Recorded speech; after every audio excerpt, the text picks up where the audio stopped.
kebanyakan orang yang menjumpai, masyarakat kami yang menjumpai itu memang tidak lain adalah Mbah Darmo. Mbah Darmo tidak lain adalah Mahapatih Gajah Mada. Itu apa memang?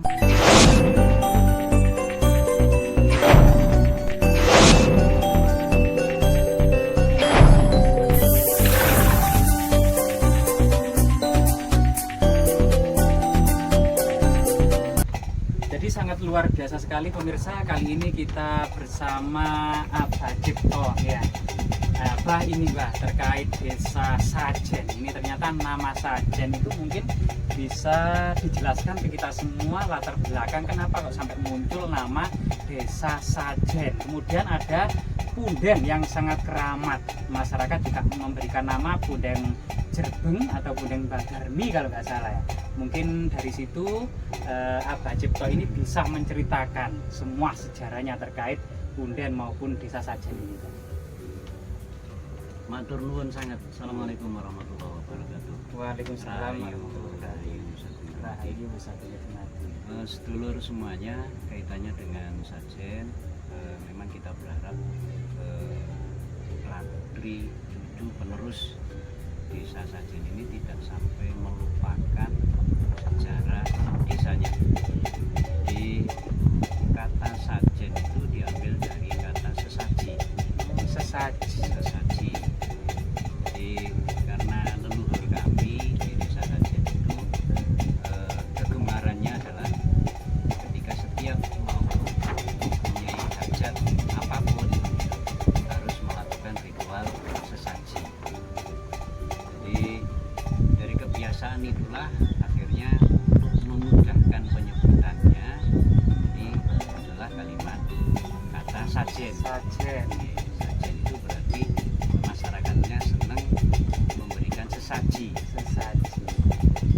Jadi ini juga diperkuat dengan sejarah versi masyarakat bahwa masjid pertama kali di desa Sajen ini adalah merupakan masjid pertama yang ada di wilayah Kecamatan Pacet yang terbuat seluruhnya, jadi dominasinya itu dari bahan kayu jati. Ya, karena para musafir waktu itu menggunakan bahasa Arab yang dijawakan gitu ya. Jadi bahasa Arabnya kayu jati kan sajin. Diperkuat dengan sejarah itu gitu. Akhirnya disepakatilah pemberian nama atas wilayah di sini adalah dengan nama sebutan desa Sajen. Kalau kaitannya punden Jerbeng itu sebetulnya ada maksud yang sangat dalam. Jadi di situ itu merupakan satu tempat yang diyakini oleh khalayak bahwa punjernya Majapahit itu ada di Sajen itu, jadi di wilayah itu. Ini kalau versi sesepuh kami menceritakan mengapa sampai dinamakan Jerbeng. Jerbeng itu sebetulnya singkatan. Jadi suatu tempat untuk jejerake rogolan sukma marang gagang murbeng. Jadi suatu tempat untuk jejerake rogolan sukma marang gagang murbeng di Jerbeng. Jadi di situ merupakan tempat sering dipergunakan untuk semedi oleh tokoh-tokoh masyarakat, juga oleh masyarakat, bahkan sampai hari ini tiap tahun pun tetap ada ritual yang dilakukan oleh masyarakat yang diprakarsai oleh pemerintah desa dan tokoh-tokoh masyarakat untuk selalu melestarikan itu dengan harapannya supaya generasi ke depan ini tidak sampai melupakan sejarah desanya. Jadi kalau ditarik lebih ke dalam, di masa kejayaan Majapahit, Prabu Wanumakerta itu punya seorang putri yang bernama Putri Ganggadara. Jadi Putri Ganggadara ini di kerajaan mengalami satu penyakit kulit yang berbagai kalangan, jadi para tabib kerajaan itu tidak ada yang mampu. Akhirnya gitu.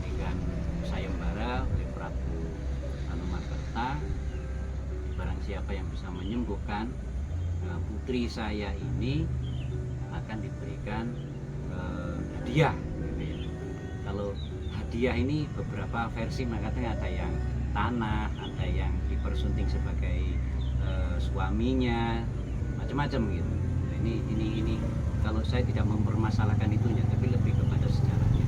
Jadi akhirnya ada salah satu tabib kerajaan yang mendapatkan mimpi, mendapatkan isyarah melalui mimpi bahwa obatnya sang putri Ganggadara ini ada di alam berupa sumber air panas belerang yang mempunyai kandungan belerang, yang kebetulan di sekitar sini adalah di sumber air panas yang saat ini untuk wisata di Padusan. Jadi perjalanan ke air panas karena memang waktu itu juga berkuda, karena putri sendiri juga biasanya diperlakukan dengan serba manja, serba apa namanya, lingkungan istana lah, kemewahan dan seterusnya. Kecapean di tengah perjalanan, istirahatlah di satu tempat yang diyakini bahwa saat ini ya Jerbeng ini, di Jerbeng. Jadi setelah istirahat sekian waktu, melanjutkan perjalanan ke air panas, ke sumber air panas. Nah, setelah prosesi mandi, pengobatan dan seterusnya di air panas, perjalanan pulang. Sebelum nyampe di kerajaan, ini sudah ada informasi dari kerajaan bahwa sedang terjadi peperangan di kerajaan. Untuk lebih amannya, Putri Ganggadara tidak dihantarkan pulang dulu ke kerajaan. Jadi diinstruksikan oleh Prabu untuk istirahat dulu di satu tempat. Satu tempat itu juga karena pernah istirahat dengan enak itu ya di Jerbeng ini, akhirnya semuanya beristirahat di Jerbeng sambil menunggu peperangan di kerajaan reda. Lama, tambah waktu, tambah hari, akhirnya peperangan tidak kunjung usai. Akhirnya jatuh sakit Putri Ganggadara, cuman dengan penyakit yang berbeda lagi gitu. Karena stok bahan bekal yang dibawa dari kerajaan mulai menipis, habis. Akhirnya jatuh sakit sampai pada meninggal dunia. Jadi akhirnya karena kembali ke kerajaan juga masih belum juga aman, peperangan belum reda, akhirnya beberapa prajurit membangun sebuah tempat untuk pembakaran mayat Putri Ganggadara. Kebetulan lokasinya juga berada di utara Desa Sajen, di Desa Kesiman Tengah, yang saat ini dinamai oleh masyarakat menjadi Candi Cungkup. Jadi bentuknya seperti dapur, tapi itu memang untuk pembakaran Putri Ganggadara. Jadi wujud fisiknya sampai hari ini masih dilestarikan di Desa Kesiman Tengah. Jadi dinamai dengan Candi Cungkup. Setelah pembakaran selesai, dilarung ke laut. Jadi itu sejarah singkatnya kaitannya dengan Jerbeng. Ya. Kalau keterkaitannya dengan Mbah Darmi, okay. Mbah Darmi ini adalah setelah pengucapan Sumpah Palapa Mahapatih Gajah Mada, itu kan beliau mukso. Nah, itu kan di mana tempat makamnya juga tidak ada, di mana bersemayamnya juga tidak ada. Nah, diyakini oleh sesepuh masyarakat di Sajen bahwa Mbah Darmi itu tidak lain adalah Mbah Darmo, karena ciri khasnya pakai gelung, ya. Jadi perilakunya juga lemah lembut seperti perempuan, seperti sosok perempuan gitu. Jadi Mbah Darmo ini tidak lain adalah Mahapatih Gajah Mada. Nah, ini keyakinan para sesepuh Desa Sajen gitu. Jadi karena kebanyakan orang yang menjumpai, masyarakat kami yang menjumpai itu memang tampilannya adalah tampilan sosok perempuan. Ciri khasnya itu beliau itu sabar, lemah lembut, sering membantu masak-masak di warga sekitar. Masakannya juga membuat orang itu ketagihan, gitu. Ketagihan. Enak, ada khasnya. Jadi dikit-dikit Mbak Darmi, dikit-dikit kalau ada hajatan Mbak Darmi.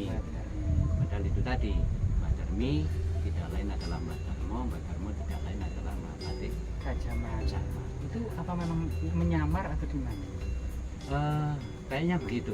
Iya, Jadi karena penyamaran memang Mahabatik Gajah Mada. penyamaran Mahabatik Gajah Mada. Tapi ini versi masyarakat lokal, Cerita masyarakat. soal kebenarannya dan tidaknya ya tergantung. Cuman kalau saya pribadi kayaknya lebih mengarah ke sana, lebih percaya itu ketika ini Mbak Darmi adalah Mbak Darmo adalah Mbak Darmi. Mungkin Jadi sangat luar biasa sekali ya, banyak sekali cerita-cerita rakyat, cerita-cerita lokal ya. Bahkan terutama memang yang sampai saat ini itu sangat-sangat samar-samar yang ada di tengah-tengah kita. Artinya kita itu hampir-hampir belum pernah mendengar sebelumnya cerita ini. Ternyata nama Mbak Darmi gitu ya, itu tidak lain adalah Mbak Darmo, dan Mbak Darmo itu sendiri adalah seorang tokoh pahlawan nasional, tokoh besar kerajaan Majapahit, yaitu Mahapate Gajah Mada. Luar biasa sekali, terima kasih Pak Cipto atas waktu dan kesempatannya. Siap. Semoga bermanfaat. Rahayu, Rahayu, Sagung Itu Mati.